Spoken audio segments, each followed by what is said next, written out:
So it's kind of like a parabola, right? So like you got to hustle your ass off in the beginning to just make as much money as you can and to get yourself out there, show your worth. And then once you're well known, people are like, damn, I want you. They will pay you more and then you can hustle less. So just in the time that I do think there's like an asterisk though, right? But you have to hustle on the right things and you have to be willing to pivot when things are not working. Hey there, my name's Ashley Church. And I'm Erin West. We were once newly promoted crime scene and latent print supervisors on mutual struggle buses as we both simultaneously tried to navigate through the challenges within our forensic units. Now we run a business where we create tools and resources that we wish we had had to make these transitions easier. We like to talk about the experiences we've had in the forensic field, the good, the bad, and the ugly, in the hopes to create awareness around these issues and move the needle forward to create positive change in the forensic community.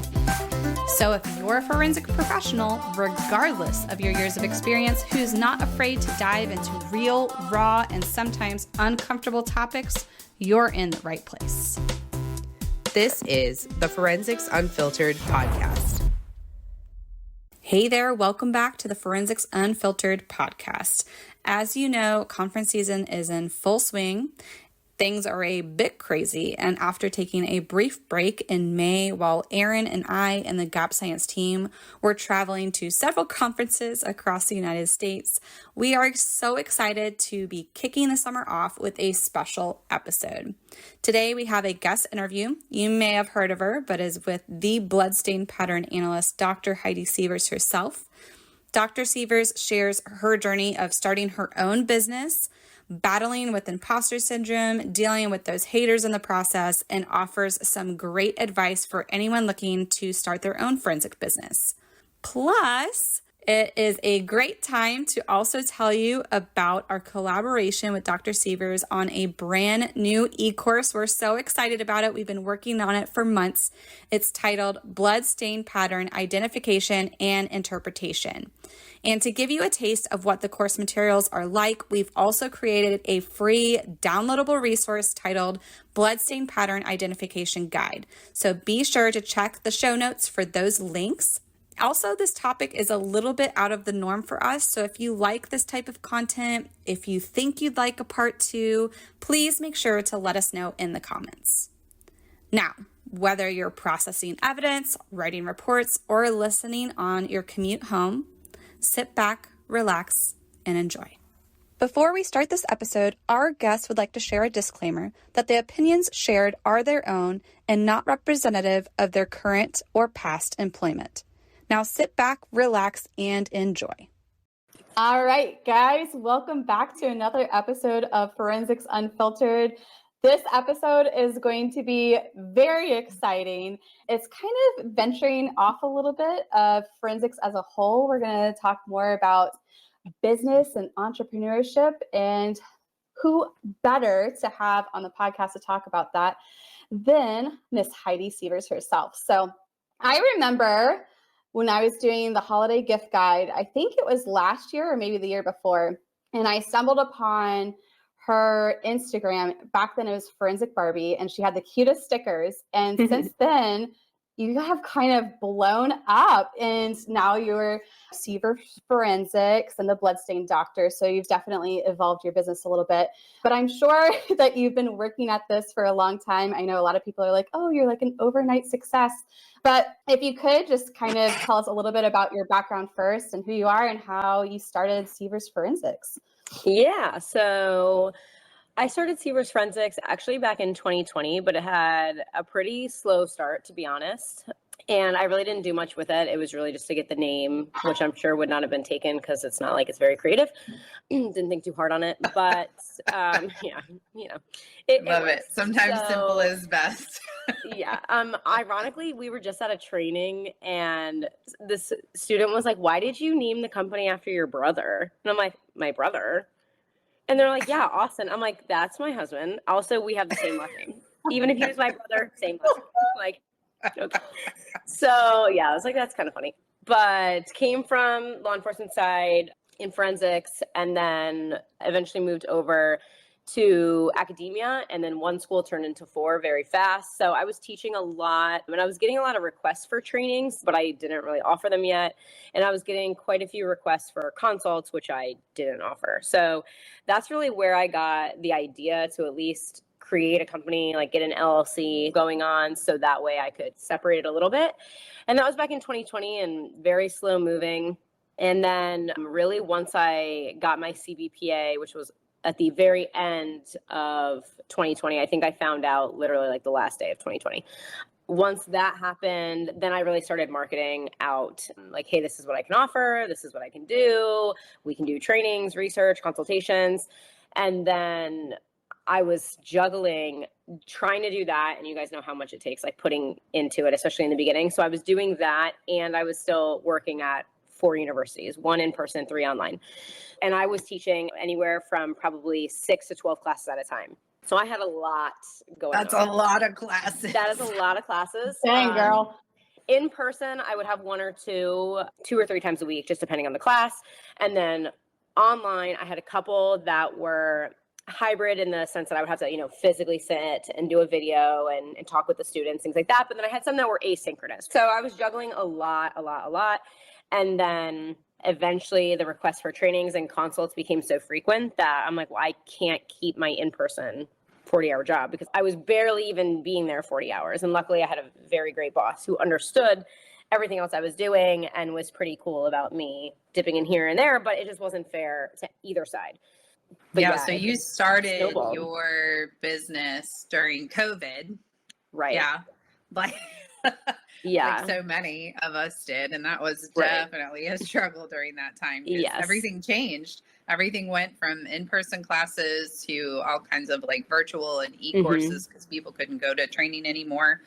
But we're really excited to talk to Heidi today because we ourselves, and I think you have as well, have a lot of people come up to us and talk to us about starting a business. We get emails about it. People stop us at conferences, want to pick our brains on how to start this process and kind of the pros and cons of it. So we decided today that we would dive into that and just kind of being an entrepreneur and starting your own business and how to do that and if it's a good fit for you. So hopefully you guys will love this episode. So it sounds like for you that it didn't necessarily start as an idea of starting your own business, but business was coming to you.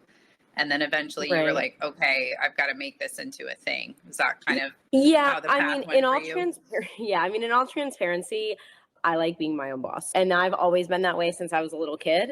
I'm not big on the micromanaging, lifestyle. So I always knew I wanted to be in a position where either I was the boss or I could be my own boss. And I always knew that even before I wanted to do forensics, just because I feel like that's my personality. I feel like I have a very leadership motivated personality.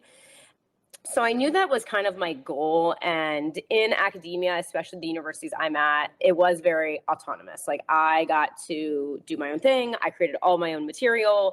No one was sitting and auditing my lectures for the most part, unless it was like an annual audit. I got to come and go as I please. So I really enjoyed that. But I knew that I wanted to do more outside of college, although I do enjoy teaching. So I knew that that's what I wanted to do. And yeah, it kind of just snowballed. Like it wasn't, when I started the LLC, it wasn't like, okay, I'm going to totally disregard everything else. I knew that financially it was not going to be this overnight just pummeling of wealth coming over me like in my dreams, So I knew it was going to take time and I knew I was just going to have to hustle it out. Thankfully, Austin is also the real MVP because he was willing to go in on the business as well while still doing his full-time job. So that was a decision we made in the beginning. As it got busier and busier, that's when we finally made the decision of, okay, I have to leave my full-time and I just have to dive right in. Because you do get to that point of, at some point I got to make a decision, unless you're a superhuman like Aaron, who still manages an entire it's but it's difficult. Yeah. But someone told me a long time ago, and I think about this all the time. Someone told me a long time ago, you can't chase 2 rabbits. You do get to a point where you're not doing either very well. Right. and you do have to decide which rabbit you're going to chase. And I think that is probably a scary thing for a lot of people to make the leap into really stepping into this, which for me, I mean, Ashley knows, you and I may have talked about this, but like for me, it's really my husband, and my husband's terrified. That leap. I would have made that leap long ago. So I think that's exciting. But something that you mentioned several times that I want to bring up that I think is important for people to know if they're even considering going into a business on their own. You mentioned like initiative, motivation, being your own boss, all of those kinds of things. Yeah. I think it's really important to know when you're going into a business by yourself is there is nobody to hold you accountable, to make you get the work done, to make you like you are the one. So if you're not someone who is self-motivated, like if you need somebody to keep you on task, there's nobody to do that for you. Right. It's going to be a struggle then. Yeah. So I'm like a mix of a procrastinator, but also very motivated. So I will procrastinate, and then that night I will blow out work like no one's ever seen, and I'll stay up all night and drink my Celsius, and that works for me. Austin is the opposite. So when a task is given to him, he sits down and does it right away. So we're kind of a nice pairing.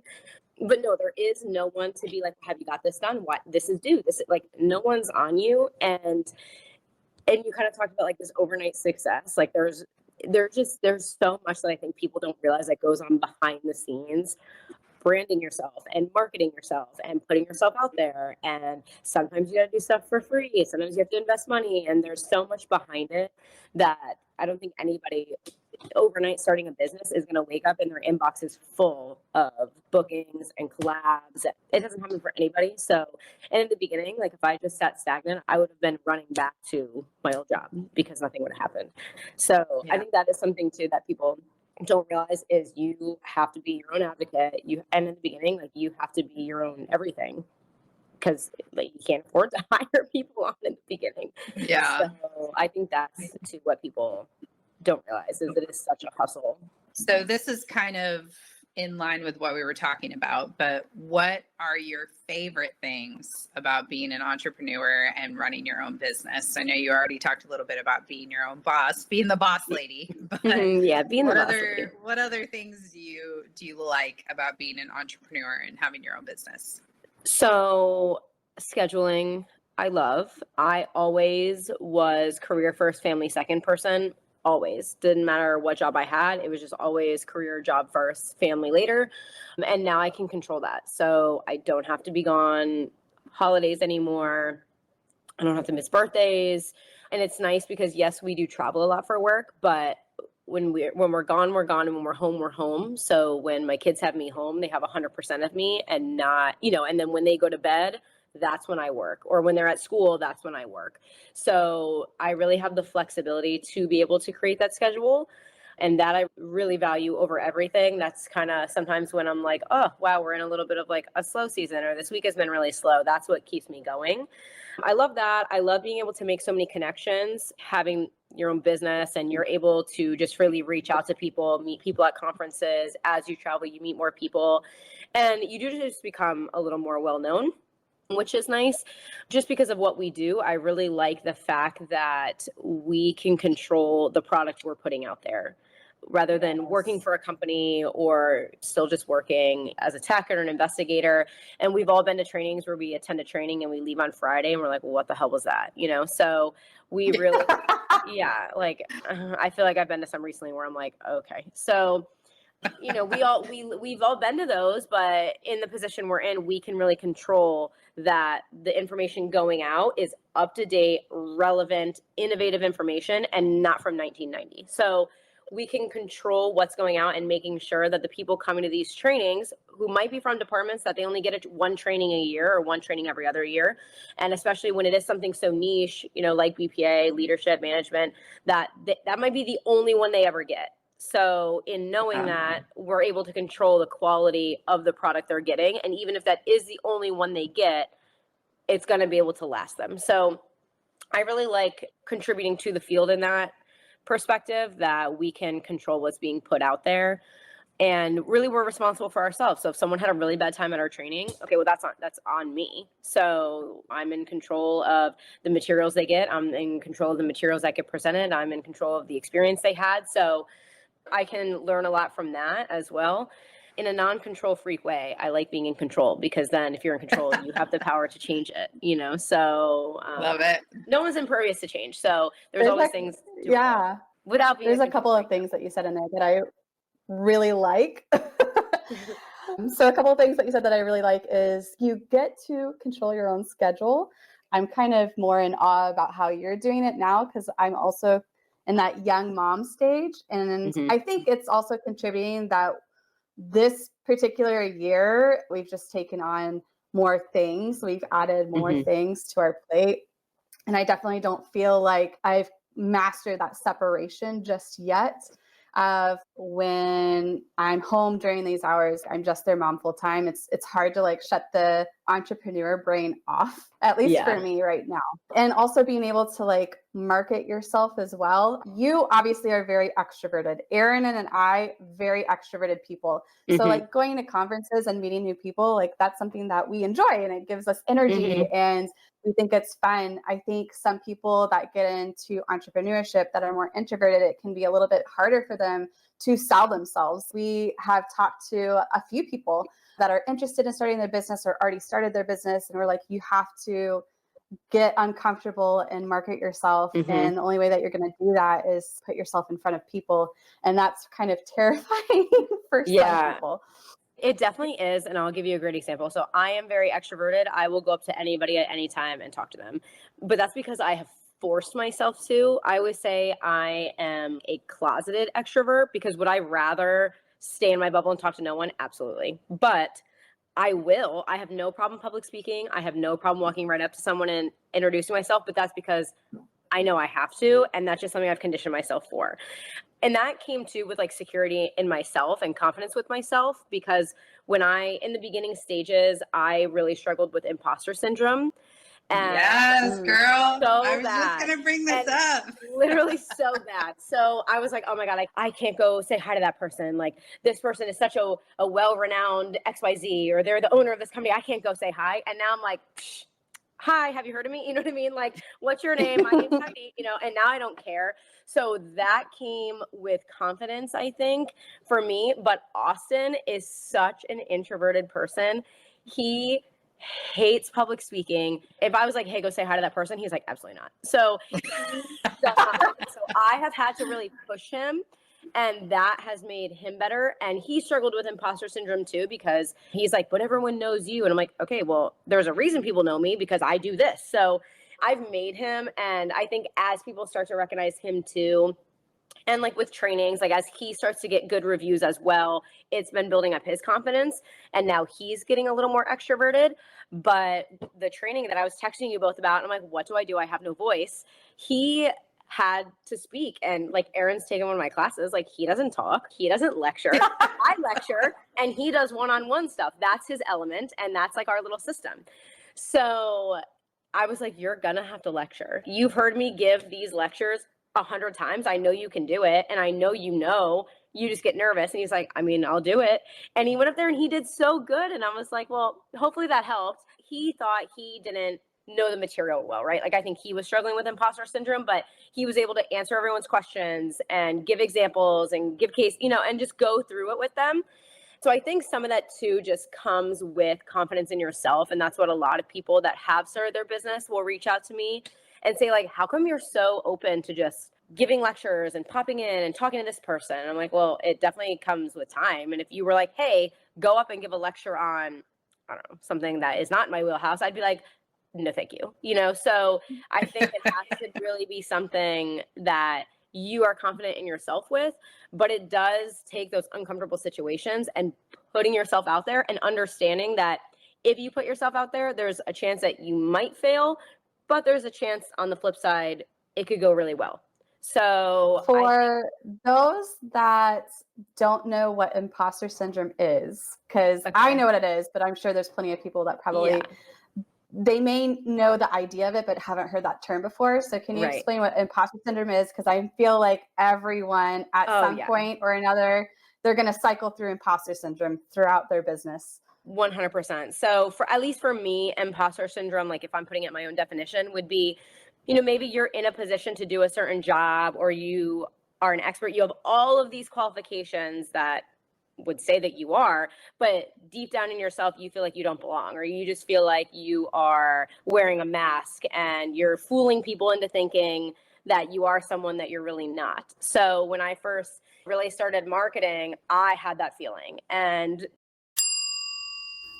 have you heard about The Vault? It's the first ever membership exclusively for forensic training, and we have packed it full of goodies. So get this, you get instant access to over 20 webinar replays on everything from landing a job in forensics to field training to supervision. But that's not all. We're also throwing in some of our top e-courses, our Field Training Officer Virtual Academy, and exclusive Forensic Supervisor Success kits from past virtual summits. And guess what? You get everything mentioned for just $29 a month, or you can grab a whole year for only $300. And we know many forensic professionals lately are paying for their own training, so we want to make sure training is affordable and accessible for everyone. There is fresh content every month, and that also makes it an endless learning opportunity for you. So it's a no-brainer. Join the Vault today and be part of the forensic education revolution. I'll include the link in our show notes, or you can head to our website to learn more. Don't miss out. Unlock your potential with the Vault. so when I first really started marketing, I had that feeling. And Austin is my little hype man, and he would have to remind me, there's a reason there's only 65 people in the world that have your certification, like little things like that. But you may have certifications, you may have degrees, you may have years of experience, you may have teaching experience, you may have deemed an expert, all these things, but somehow deep down, you're questioning your worth, or you're questioning if you deserve a seat at the table. So that is something I think, like you said, probably everyone starting a business feels, and that does get better with time. I will tell you that. Yeah, every once in a while, I'll be in a situation where I'm like, ooh, how did I get wrapped up into this, And I'm like, I don't belong here. Like, for example, when I got put on the consensus body for AF's Bloodstain board, I'm looking at the names that are on there, and I'm like, someone messed up. They sent me the wrong letter. I was supposed to get the deny letter, because when you have big names on there, you're just like, I don't fit in with them. And I know Aaron and I have talked about this too. And just like the new generation of people coming in, the OGs of forensics, like they're getting older and they're retiring. And it's just this kind of slow yet sudden shift. I feel like that's happening everywhere. I think it's in every discipline in forensics that we can see that. There's new names coming in everywhere. And those names are just growing in popularity and kind of snowballing. And I think that's just the shift that we're in right now. So it does get better with time.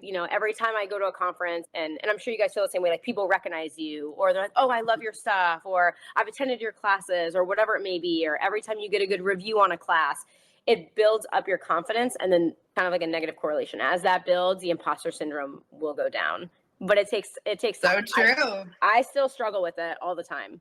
It's so true. I think when you do start at the beginning, you're like, why would people come to my class? Like, what do I have to say that's better 100%. than what anyone else has to say? But it Right. does change over time. Ashley and I have been doing this for 5 years now. And at this point, we're like, let's try it. Who cares? Like, what's the worst that could happen? Same.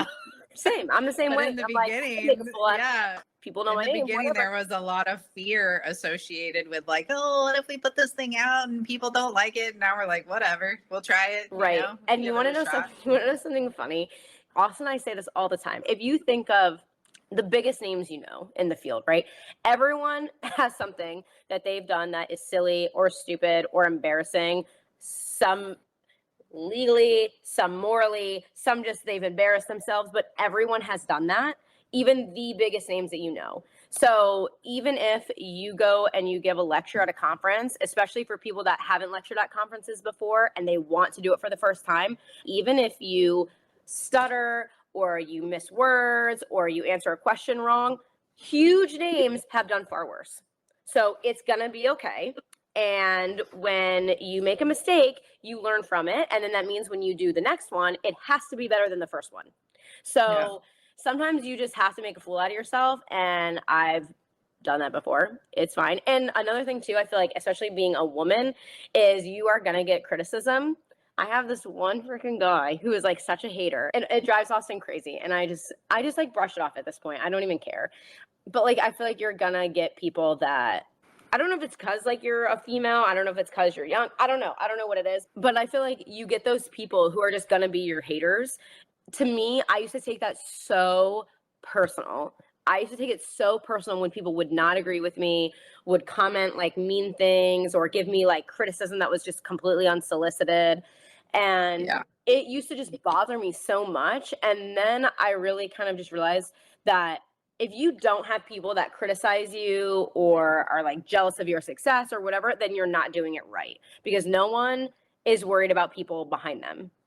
Right? Yeah. So like, I think Ashley and I have come to the kind of belief that like we're not going to be everybody's flavor. No. And so if you are, you know, if you're embracing your business and you're being true to yourself and who you are as a person, and that's what you're putting out there into the world, there's going to be people that love that and people that hate that. Oh yeah. And unfortunately, in this day and age, the people that hate that will not keep that to themselves, because people just blast whatever they want on internet and comments and whatever. But you can't let that stop you. Like we, back in the beginning, Ashley posted a lot of like reels and stuff like that, and they were hilarious. And a lot of people followed us because of that, but it also was very upsetting for a lot of people, and people would leave negative comments and stuff like that. And we used to talk about it back then, like if we stopped working on the business because some people didn't like it or it wasn't some people's flavor, we would never be where we are today.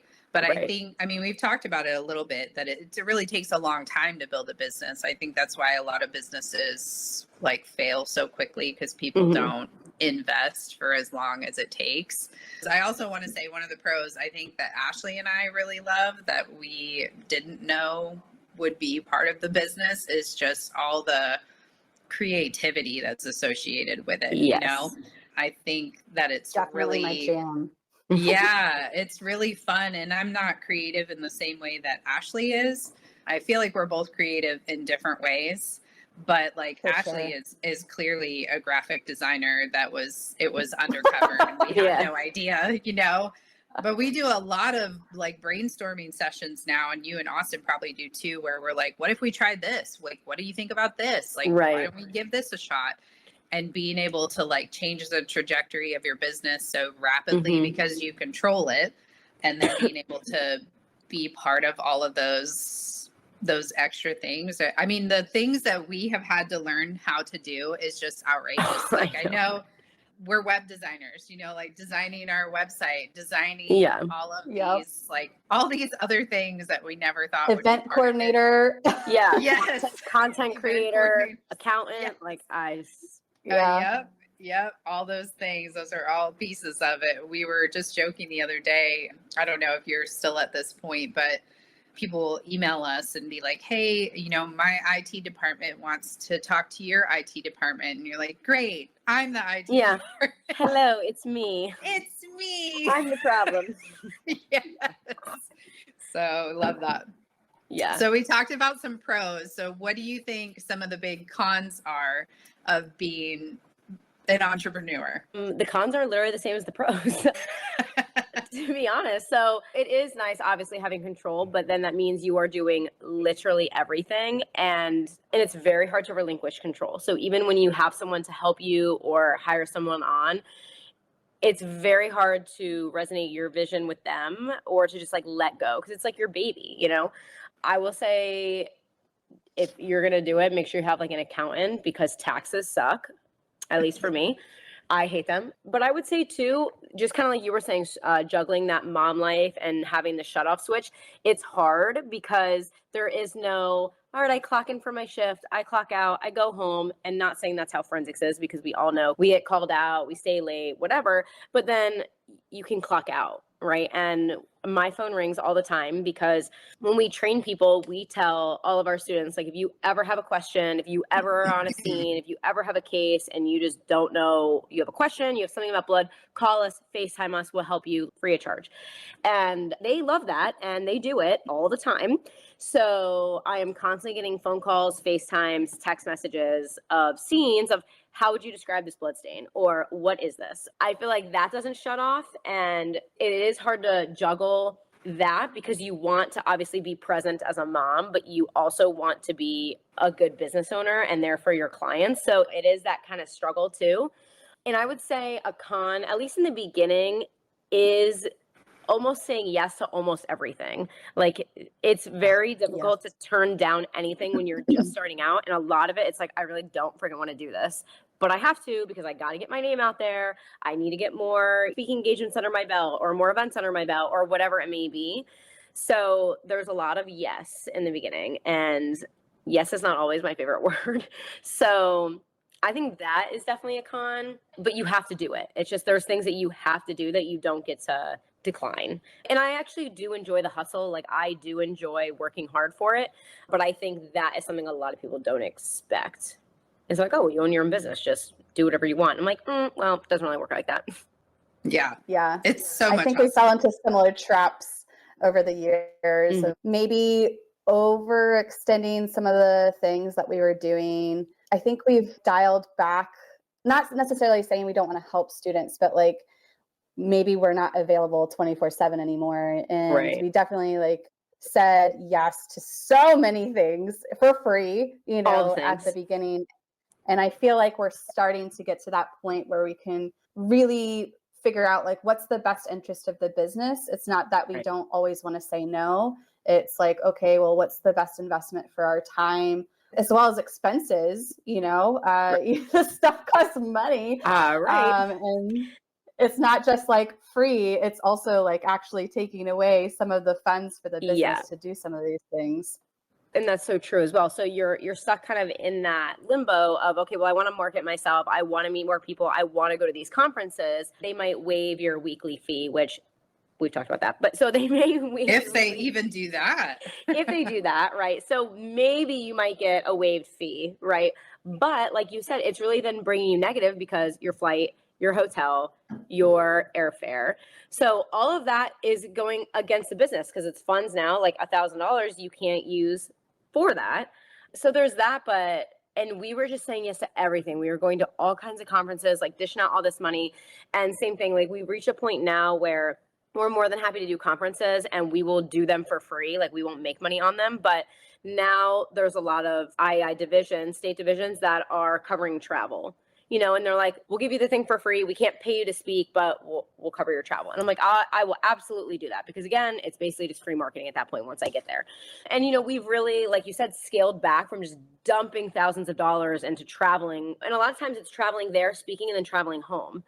And as we've talked about, a lot of organizations won't let you just do that. You still got to pay for the week. So it's like, well, that's so much just for a day, but you don't want to be gone for the whole week because you have families at home. So it would just be so much. And then we were just losing thousands of dollars for less than 24 hours.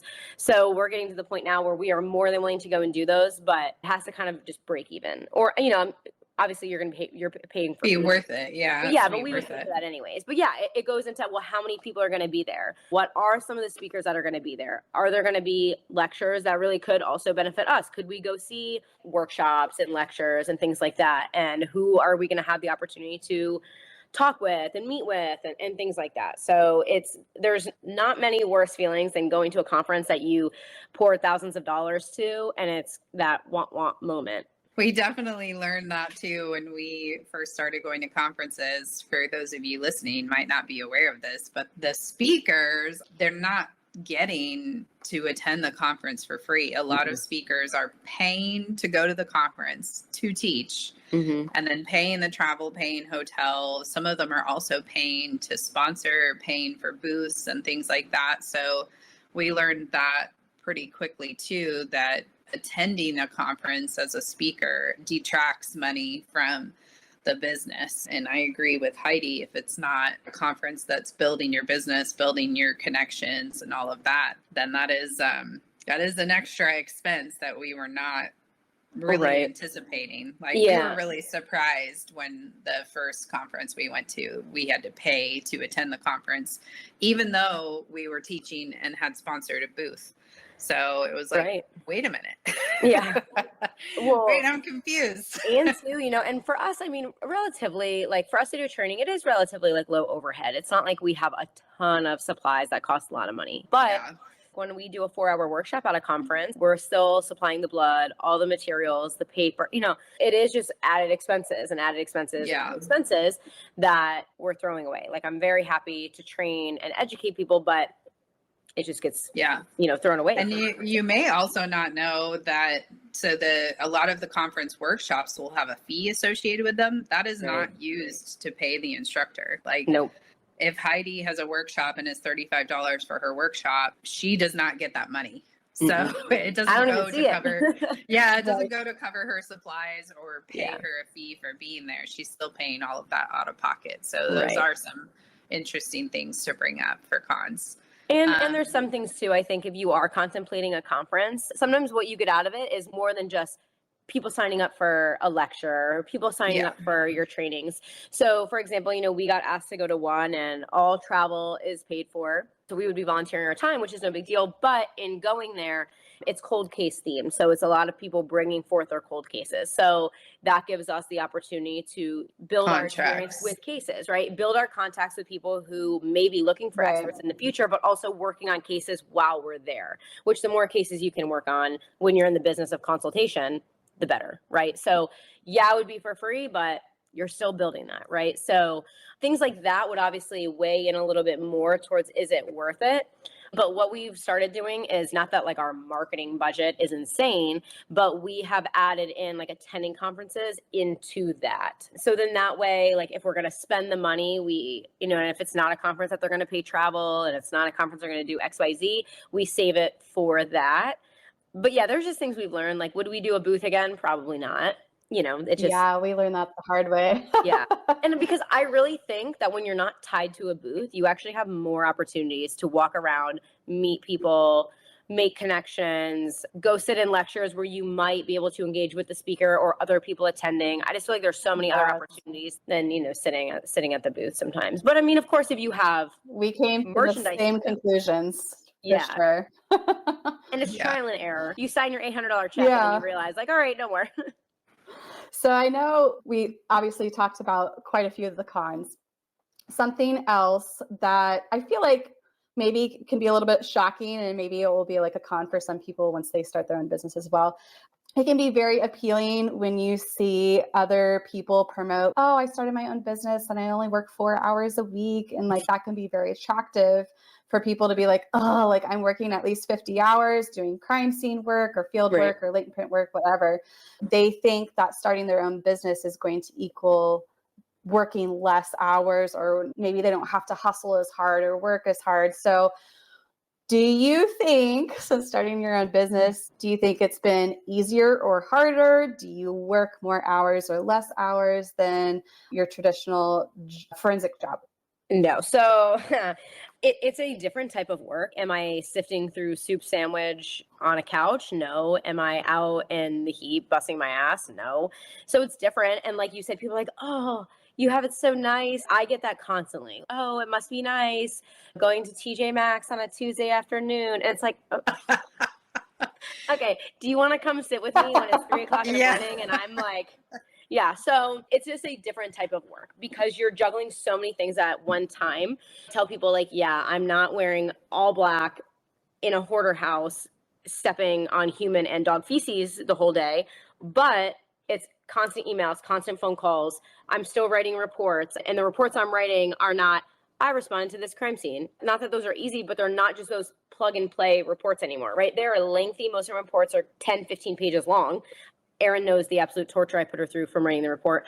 But my reports are long, right? And they're lengthy, and there's such a higher expectation when I write them that the stress that comes from them is just so different than the stress of writing reports when I was still with an agency, because you still have that safety net you still have that. Well, that goes beyond the scope of my expertise blanket statement you can throw out, right? Well, I don't have that anymore, right? It should be in the scope of my expertise if I'm consulting. So there's just a higher expectation that comes from it. It's much more lengthy. It involves much more meetings. I've been working on a case right now. I've been working on it 3 weeks because it's an ongoing case. More information's coming, more photos are coming, and it just takes time. So it's not I cleared a call, I come back, my evidence is done, my report's done, I'm done, right? I have like this that's outstanding. And then now I have working at all my schools, I have all my grading to do. We're about to finish the manuscript of the textbook, so I have to finish up that, or I have editing to do that I need to add to that. I'm working on webinars. I'm working on the next flyer I need to post on my Instagram. I'm collaborating with this company, or I'm getting ready to travel to go on a training for this company, or whatever it may be. There's just so many different things that are left pending or open, which I think people really take for granted. A lot of times when you're done and you're on your weekend, and most agencies, like can't have outstanding reports or evidence pending when you're about to go on your weekend, but that doesn't happen. Like there is no weekend because you always have things pending. So for me, I coordinate my work time when I don't have the kids. So when they're at school or when they go to bed, that's when I work. So then that means I don't get to go to bed at 10 p.m., right? It means I have to wake up super early while they're still sleeping. It means that while they're in school, sometimes I take some time for myself because I'm about to put my head through the wall. But for the most part, when they're at school, I'm like this, right? And I'm trying to get as many things done in such a short period of time. And I do miss that. I miss dropping the kids off at school, and then I drive my little van to work, I do my shift, and then I come home. There is some sense of security with that you don't necessarily have, I would say. Like, you know what I mean? When you're running your own business, because you constantly have to be on. I want to talk about the security too as one other con that I think is really important. Mm-hmm. And I think that is the major fear with my husband, is that the job that I have as a crime scene manager has a secure every 2-week guaranteed paycheck is always the same. Now, when you're running your own business, your paycheck is directly related to your hustling ability. If you don't hustle, you don't get paid.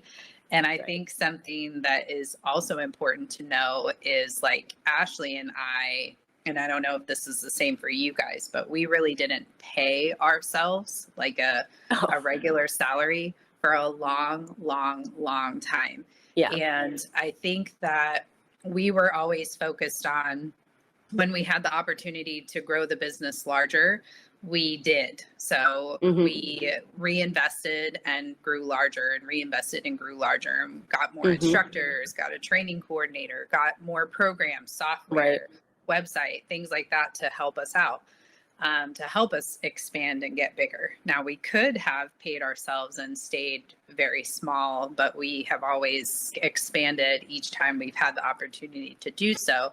But with that being the case, we solidly went for probably several years where we didn't pay ourselves. If we went and taught a class, we would pay ourselves an instructor fee like you would get if you went and taught a normal class.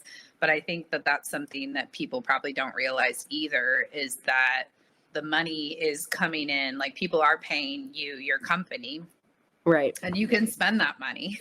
But you've already talked a lot about all of the expenses and the all of the stuff that you have to buy, and all of the travel and supplies and conferences and all of this stuff.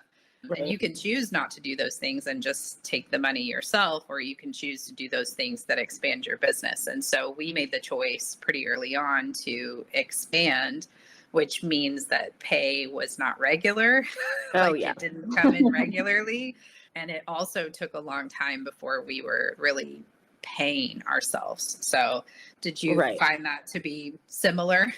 I would say it's a little different just because my partner's my husband. So like the money all goes to the same place. But yeah, I mean, he is like the king of investments. Like in general, he's just a big investment stocks. Like he's that kind of guy. And I am very much let's blow it as soon as it hits the bank account. That's just my toxic trait. So that's why I need him to keep me accountable. But that's why we have our other jobs, right? So that's why teaching at schools, like I teach at some adjunct, but I do have every 2 weeks I get a paycheck, and that's where my health insurance comes out of. You know what I mean? So I have those stable, I don't have to worry about health insurance. I don't have to worry about if I'm, every 2 weeks, I'm still getting a paycheck that is sustainable for our bills, right? So that does keep us very secure. And same thing with him. He's fortunate because he gets to pick and choose his days as well. Like if he wants to work this day, whatever.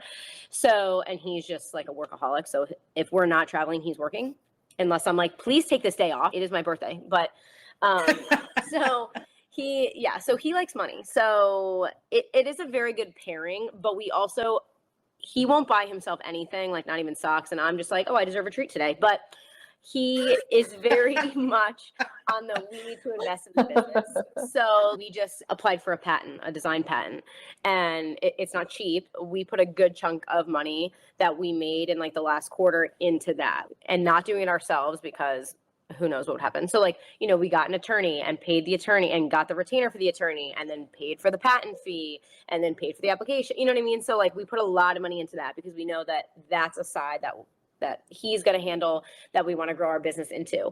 I feel like the money we make just indirectly gets turned into more things to promote the business. So kind of like you guys were saying. Yeah. And whether that be set away for when we do classes ourselves, because that's a big goal of ours this year, is to do them autonomously. So then that's the money we use for travel. So we're not necessarily pulling money out of the money we're making from training, if that makes sense. So, structuring it that way. But yeah, like I think that's definitely a misconception that people think, is that you must be just rolling in the dough. It's not. But people also I do think eventually you get there. I think if you commit to it for long enough. Yeah, don't get me wrong. It is not a bad life, right? I will say that. Yeah. But what people also don't realize is the harder you hustle, it is just positively correlated with the harder you hustle, the more money you're going to make, and eventually the more money you can make, and then you will be able to hustle less. So it's kind of like a parabola, right? So like you got to hustle your ass off in the beginning to just make as much money as you can and to get yourself out there, show your worth. And then once you're well known, people are like, damn, I want you. They will pay you more, and then you can hustle less. So just in the time that I do think there's like an asterisk though, because this is another thing that we see in the forensic field in general, not just like small businesses, right? But you have to hustle on the right things, and you have to be willing to pivot when things are not working. Yes. So like if they're like, well, I keep promoting this one training, or I keep trying this particular format, but I'm not making any money. Like you gotta hustle and try something else. Right. You can't just keep doing the same thing that's not working. 100%. And I would say in the very beginning, especially if like training is your thing, whatever it is that is your thing, you got to partner with other companies that will get your name out there for you. So well-established companies that the second they post a training, boom, they're filled. That's what you got to do. And then you get your name out there, more people learn about you. And then the amount of business we have gotten from traveling and training with other companies is insane. Because while we're there, they're like, hey, I have a case. Can you look at it? So then the consults snowball. And then they're like, oh, hey, do you guys do trainings just yourself? Oh, well, we do. Like you can book.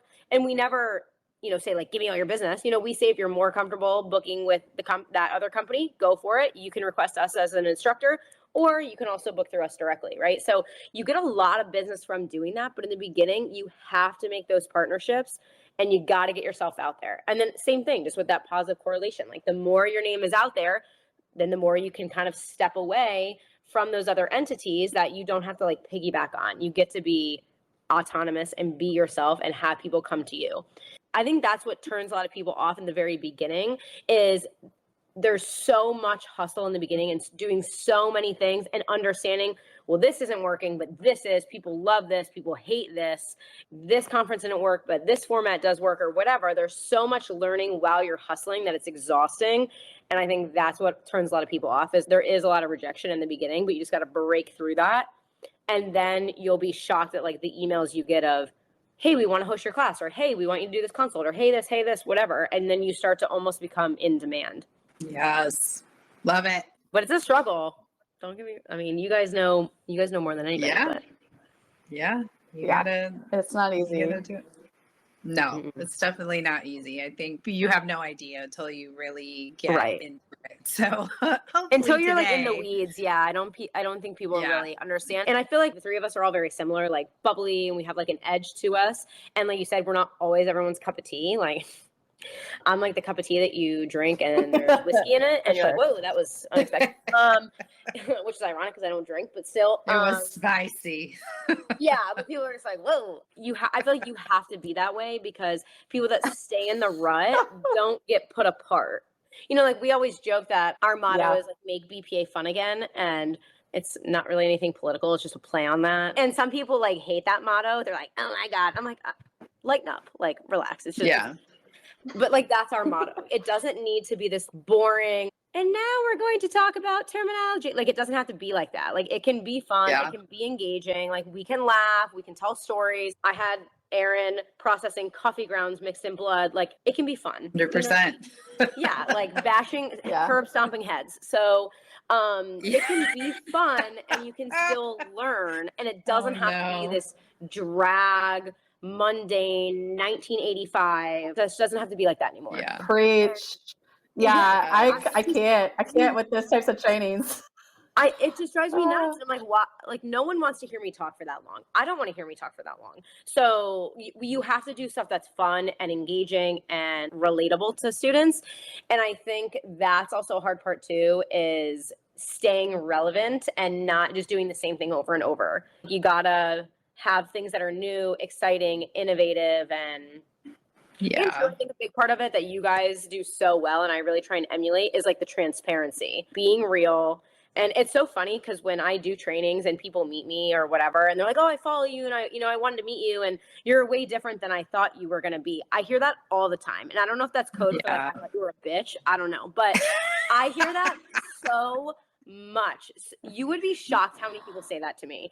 And I'm just like, why? And they're like, well, we just didn't, we thought, because social media is fake, so. Well, we're really, we're really are a very colorful community. Any department that you've ever worked for, we're a very colorful community. And then you go to classes and it's like so prim and proper, and people don't tell you the real stories about their struggles and their scenes and all of that. And it's like, I don't know. I think that's why a lot of people find like your classes and our classes so much fun, because like you go and it's just real. Like it's just real. Yeah. Like these are real cases, real stories, like real people doing this actual work. So, and I think people respect too when you share like your mistakes. You guys know how the field is of like, I'm perfect, I'm gatekeeping, I'm not telling you my secrets. Like, okay, no. No. I can't I cannot stand that. And people are always shocked that I'm like, oh, you want a copy of like my report template? Here you go. You want a copy of my experimentation outline? Here you go. You want me to write you a sample report? Here you go. I don't care, because guess what? It's physically impossible for one person to just have a monopoly on every bloodstain case to ever exist. It's not going to happen. And you also know how this field is that a lot of things, a lot of choices are personality based. So there's some people out there that would just never hire me because they don't like me. And I could name quite a few for you. And that's fine. You don't have to like me, right? But I'm just not that type of person. I'm not a gatekeeper. And I think that's why like people always say like, oh, you're way different. We didn't realize that you would be so down to earth. And I don't know if people think I would be like stuck up. I don't know. But I'm like, no, I'm pretty chill, So, but I think that's so important is the transparency and just being a real person. And the biggest advice I can give people that do start their business is if you do start to get well known. Like there was a girl at FDII, sweetest girl. And she was like, oh my gosh, I follow you on Instagram. I came all the way from Ohio because I wanted to meet you. And like, I almost cried because that was so nice and so sweet. But does that mean I'm the best thing since sliced bread? Absolutely freaking not. I'm literally the heel of the bread. So, but I think people get such a big head. You're not the heel, girl. You're not the heel.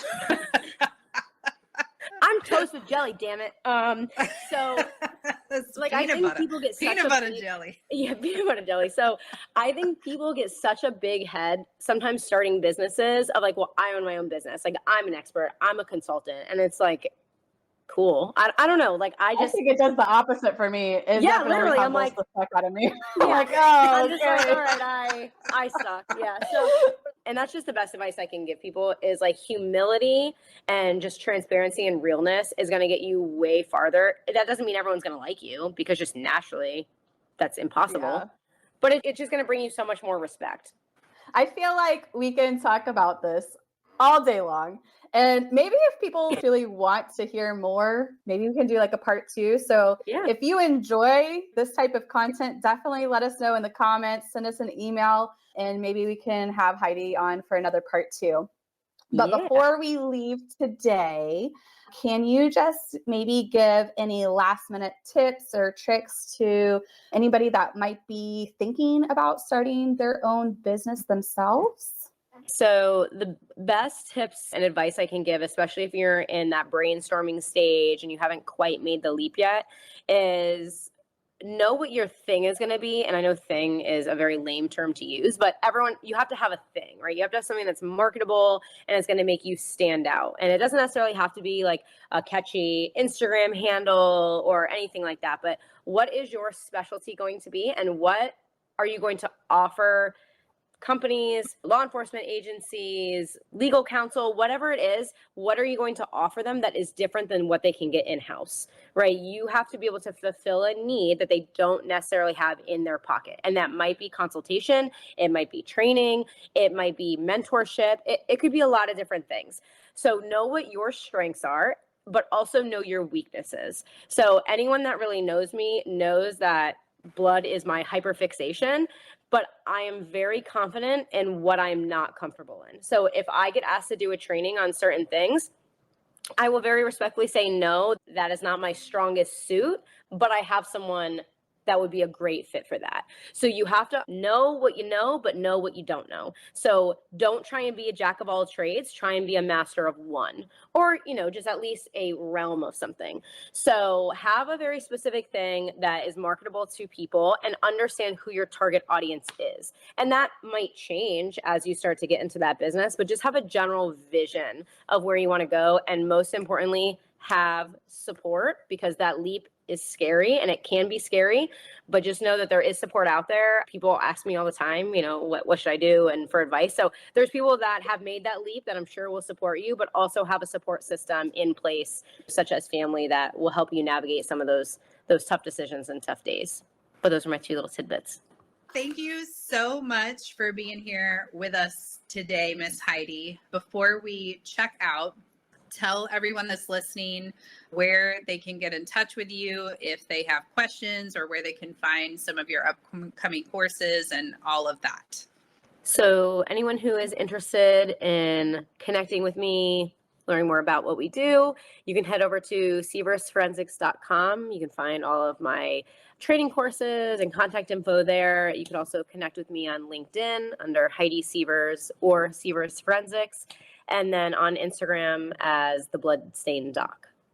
Awesome. Well, thank you so much for being here with us today. This was an awesome conversation. Hopefully you guys loved it. Drop in the comments below if you would like to hear more of this, because we can just keep it going. Part two. Yes, part 2. But thanks so much for joining us for another episode of our Forensics Unfiltered podcast, and we will see you guys at the next one. Thank you so much for being here and listening to Forensics Unfiltered.